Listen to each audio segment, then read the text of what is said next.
O Inter tem uma capacidade espantosa de broxar o seu torcedor, que veio em peso para o estádio Beira-Rio, o melhor público dos últimos jogos, mais de 30 mil torcedores que viram um Inter de novo broxante, um Inter que de novo decepciona dentro da sua casa contra um Atlético Mineiro que esteve praticamente a partida toda com 1 a menos. Nesse vídeo, a gente traz nossa análise desse empate em 0 a 0 que ainda coloca o Inter na briga contra a zona de rebaixamento.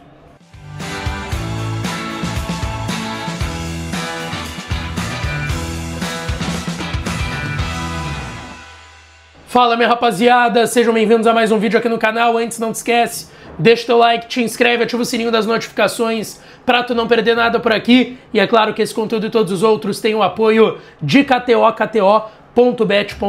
Bom, gente, mais uma vez um resultado frustrante do Internacional nesse Campeonato Brasileiro. Eu ainda tô aqui na cabine no estádio Beira-Rio depois desse 0 Inter, 0 pro Atlético Mineiro. E um jogo que a gente trouxe no vídeo de hoje, de pré-jogo da tarde, que o Galo vinha embalado para uma classificação na Sul-Americana, que talvez não fizesse muita questão desse jogo, mas que precisava pontuar para também, quem sabe, sair daquele bolo lá da parte de baixo da tabela. O Inter com uma grande mudança no time, o Carboneiro começando no banco, o Tabata entre os titulares, o Vitinho jogou como um ala, uma dupla de volantes com o Thiago Maia e Bruno Gomes, o Alan Patrick como meia, Tabata e Borré lá na frente, lá atrás Juninho, Mercado e o Vitão, voltando de lesão.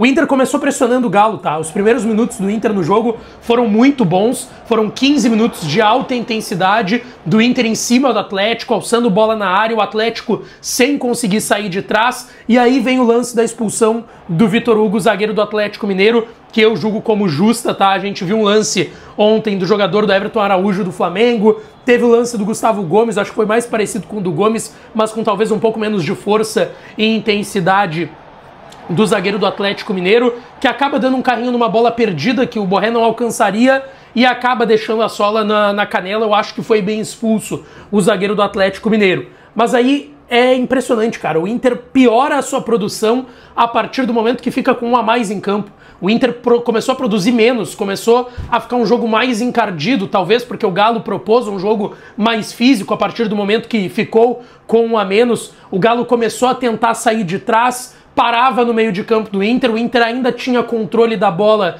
e das ações, mas tinha brecado aquele ímpeto do Inter que tinha quando estava 11 contra 11, a partir do momento que o Galo ficou com um a menos, se defendendo mais, o Inter parou de ter esse ímpeto.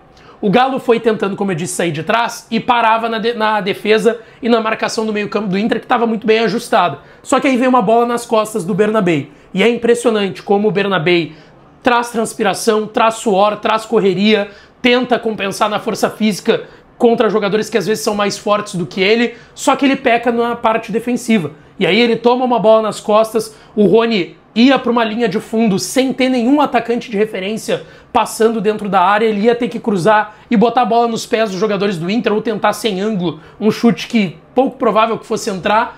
E aí o Bernabei, na minha visão, faz um lance muito bobo, que comprova essa fase terrível que o Bernabei vem, assim, de pelo menos 4, 5 meses já, pra mais, tá?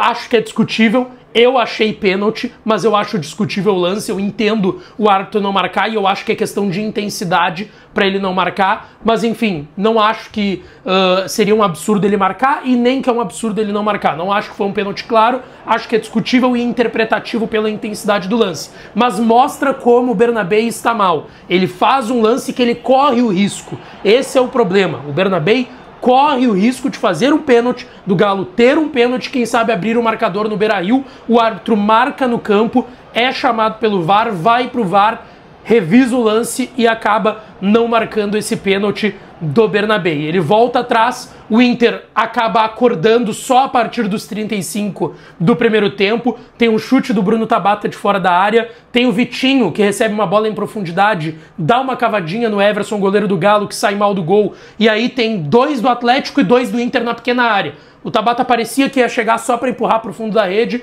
não conseguiu. Ali era a grande chance do primeiro tempo, a grande oportunidade de gol do primeiro tempo com o Internacional, com o Vitinho e o Tabata que não chega na bola.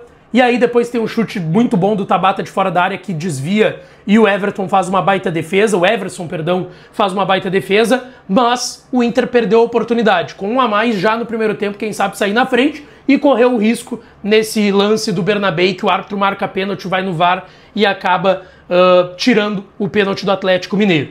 E o segundo tempo, cara, é mais broxante ainda. Porque aí o Inter tem mais 45, teve 15 minutos de intervalo para organizar toda a casa dentro do vestiário. O Inter volta com o Carboneiro, o Ramon bota o Carboneiro, para mim foi um erro o Carboneiro não ter começado no jogo. O Inter é diferente com a presença do Carboneiro, mesmo que às vezes ele possa ser fominha, ele possa errar tecnicamente, mas tu ter a presença do Carboneiro hoje é importante pro Inter. E o Inter começa sonolento. O Inter começa sonolento, tentando encontrar uma bola para o Carboneiro criar alguma jogada individual. Um Inter sem sal, com poucas chances criadas, muita cera do Galo. O Galo mostrou desde os primeiros minutos do segundo tempo que ia fazer cera e tentar segurar o jogo. Tem uma expulsão nada a ver, de um lance que nem falta do Alan Patrick foi, o juiz deu a falta, deu o cartão vermelho, foi chamado pelo VAR que salvou o árbitro da partida de fazer um lance, uma pataquada, tá? Ia ser uma pataquada se ele expulsa o Alan Patrick, não era pra vermelho, nem falta do Alan Patrick eu achei que era pra deixar o lance seguir, ele acaba dando o amarelo e a falta do Alan Patrick, e aí, isso a gente tá falando de 6 minutos do segundo tempo. O Inter vai ter uma chance de gol aos 32 do segundo tempo, com um chute de fora da área do Carboneiro que obriga o Everson a fazer uma baita defesa. Aí depois, aos 33, um minuto depois, tem o Ricardo Matias de cabeça, outra baita defesa do Everson. Entra ainda, né, o Matias na vaga do Tabata, que assim, também, assim como eu citei do Bernabé, é um cara que transpira, que tenta, mas cara, não tá dando certo o Tabata, não dá pra botar o Tabata não pode começar um jogo no Inter. Não deu, o Tabata, a contratação do Tabata até o momento não deu certo. Aí depois entra o Gustavo Prado, cara, é um garoto, é jovem, mas repito mais uma vez, o Gustavo Prado ainda não mostrou nada pra mim.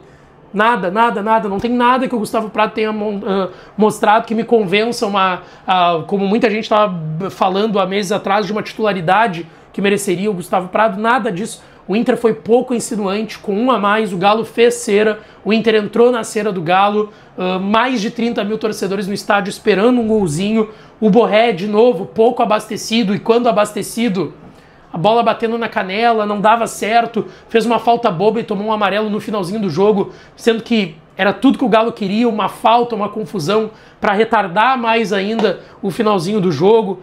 E aí, cara, o Inter não mereceu vencer. O Inter não mereceu. Acho que o 0x0 foi justo.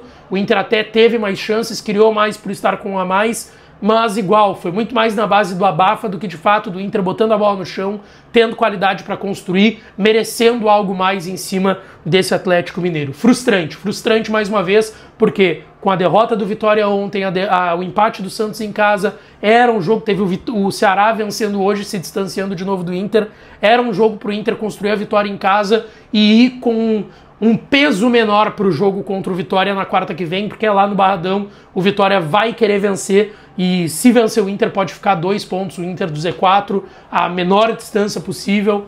Então, cara, é frustrante, foi frustrante o jogo do Inter aqui hoje no estádio Beira-Rio. Bom, vamos lá, tem coletiva agora do Ramon e do Emiliano Dias, já vai deixando tua opinião aqui, deixa o like no vídeo, não te esquece, teu comentário, teu like, te inscreve no canal se tu não é inscrito ainda, que eu volto daqui a pouco com o vestiário do Inter, tá? Beijão, um abraço e até a próxima.